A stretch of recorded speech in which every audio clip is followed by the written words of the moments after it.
మీరు పూర్తి బాధ్యతలు Karthik Reddy once MLA or MP whatever గెలిచిన తర్వాత పూర్తి బాధ్యతలు కార్తిక్ రెడ్డికి అప్పచెప్పి మీరు సైడ్ అయ్యే అవకాశాలు ఉంటాయి. అప్పుడు డిసైడ్ చేస్తాం. అప్పుడు డిసైడ్ చేస్తాం. ఎందుకు సైడ్ కావాలండి? ఎందుకు సైడ్ కావాలన్నా ఎవరి పని వాళ్ళని చేస్తాం. చేతనైనంత వరకు, అవకాశం ఉన్నంత వరకు, ప్రజలు ఆమోదించినంత వరకు సేవ చేసుకుంటూనే ఉంటాం. ఇంట్రెస్ట్ ఉందా మేడం అసలు కార్తిక్ అన్నకి రాజకీయాలలో క్లియర్గా? ముందు అదే చెప్పాను నేను ఫస్ట్లో. వాడికి ఇష్టం లేకపోయినా నాకు బర్డెన్ అవుతుంది, అమ్మకు సపోర్ట్గా ఉండాలి అనే ఆలోచనతోనే వాడు ట్యూన్ చేసుకున్నాడు ఒక రకంగా. మీకు హెల్ప్గా ఉండడం కోసం మీ వర్క్ షేర్ ముందు అసలు వాడికి ఇట్లా పోటీ చేయాలంతా ఏమీ లేకుండే. అప్పుడు వాడు తిరుగుతున్నప్పుడే రాజశేఖర్ రెడ్డి అన్న చెప్పాడు అప్పుడు, మీ జిల్లా పెద్దది కదా, నువ్వు కూడా ప్రిపేర్ అవుతూ ఉండు కార్తీక్ ఎక్కడ ఒక దగ్గర అని చెప్పి అన్న చెప్పిన తర్వాత ప్లాన్ చేసి ఉన్నాను తప్పిస్తే అప్పటి వరకు అసలు ఆలోచనే లేదు. వాడు ఎంతసేపు నాకు హెల్ప్ ఉండాలనే ప్రయత్నం. వాడు అసలు చిన్నప్పుడు వాడి స్కూల్కి మేము వెళ్తే గన్మెన్ కూడా తీసుకొస్తే యాక్సెప్ట్ చేసేవాడు కాదు. గన్మెన్ రావద్దాం నాన్న అని చెప్తుండే వాళ్ళ నాన్నకి. గన్మెన్ లేకుండా మీరు మాత్రమే రండి అంటుండే. అట్లాంటి మెంటాలిటీ వాడి. కానీ వాడు మా వాడు చనిపోయినాక ట్యూన్ చేసుకున్నాడు ఒక రకంగా. ఇంగ్లీష్ మీడియం చదివాడు, అట్లాంటి తెలుగు బాగా చదువుకొని బాగా బుక్స్ చదువుతూ ఉంటాడు వాడు ట్యూన్ చేసుకున్నాడు.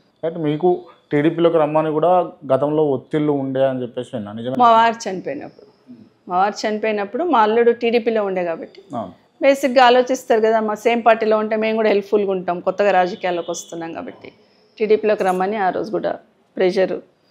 ఆ రోజే మంత్రి పదవి ఇస్తామన్నారు వస్తే, కానీ కాదని ఆ రోజు కాంగ్రెస్ పార్టీలోనే ఇంద్రారెడ్డి గారు అందులోనే ఉన్నారు కాబట్టి అందులోకి రావడం. చివరిగా చెప్పండి, అంటే మీరు కాంగ్రెస్ పార్టీలో వర్క్ చేశారు, బీఆర్ఎస్లో వర్క్ చేస్తున్నారు కదా, మీకు ఏ పార్టీ సిద్ధాంతాలు, ఏ పార్టీ లైన్స్, పార్టీ నాయకులు మంచిగా అనిపించింది ఒక రాజకీయ వ్యవస్థలో ఇట్లా ఉండాలి అని అన్నారు? అంటే రాజశేఖర రెడ్డి గారు ఉన్నప్పుడు కాంగ్రెస్ పార్టీని బాగా నడిపించారండి.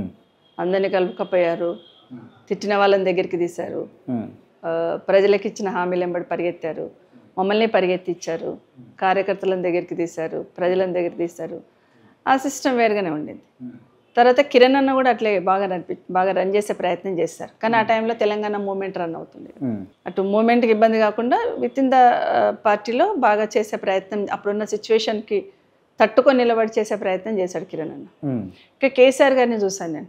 కేసీఆర్ గారికి ఎంతసేపు తెలంగాణ రాష్ట్రంలో ఇది డెవలప్మెంట్ యాంగిల్లో ప్రజలకు మేలు చేయాలనే యాంగిల్లోనే ఆలోచిస్తుంటారు. ఇప్పుడు ప్రాజెక్ట్ కాళేశ్వరం కంప్లీట్ చేసి ఉన్నారు. కాళేశ్వరం చేసిన తర్వాత అక్కడ నుండి వచ్చిన నీళ్లను రిజర్వాయర్స్లలో నింపాలని ఒక్కొక్క జిల్లాలో ఒక్కొక్క మంత్రికి ఫోన్ చేసి పలానా రిజర్వాయర్ ఎందుకు, పలానా చెరువు ఎందుకు ఖాళీగా ఉంది అని అడిగి, అంటే డెప్త్లోకి వెళ్ళి కూడా చూసి వచ్చిన నీళ్ళని అవకాశం ఉన్నప్పుడు ప్రతి రిజర్వాయర్ నింపుకోవాలి, రైతులకు ఇబ్బంది ఉన్నప్పుడు నీళ్ళని వాడుకుంటారు అనే ఆలోచనతో ఆ డెప్త్లోకి వెళ్ళి పనిచేసిన కేసీఆర్ గారిని చాలా మీటింగ్స్లలో చూసాను నేను. ఒకరోజు ఇట్లా మీటింగ్లో కూర్చొని ఉన్న మీద మీటింగ్ జరుగుతుంది, సడన్గా వాల్ పైన గూగుల్ మ్యాప్ వేసుకొని చూసేవాళ్ళు కేసీఆర్ గారు.